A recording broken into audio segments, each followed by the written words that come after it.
উফ! এই সেই অ্যালার্ম যার আওয়াজে আমার রোজ ঘুম ভেঙে যায়।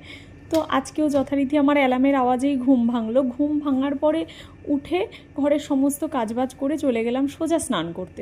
স্নান করার পরেই চলে গেলাম রান্নাঘরে, কারণ রান্নাবান্না সেরে আবার যেতে হবে আমাকে অফিসে। এর দিন রাতে যেহেতু কিছু ভেবেই রাখিনি যে কী রান্না করব, তো সকালবেলা উঠে ফ্রিজ খুলে পনিরটা বার করলাম, যেহেতু ভেবেছি নিরামিষ খাবো কিছু, তাই পনির দিয়ে আজকে করেছিলাম শাহি পনির। কিন্তু আমরা এটা ভাত দিয়ে খেয়েছিলাম, আমাদের কাছে সময় অনেকটা কম ছিল বলে আমার ভাতই আজকে করতে হয়েছে।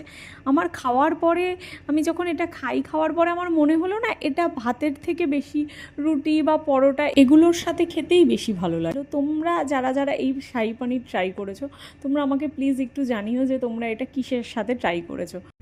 তো এবার আমি রেডি হচ্ছি, রেডি হয়ে একবারে ব্যাগ ট্যাগ গুছিয়ে বেরোবো, কারণ বিকেলবেলা আবার আমাদের অফিস থেকে বেরিয়ে যেতে হবে ও বাড়ি।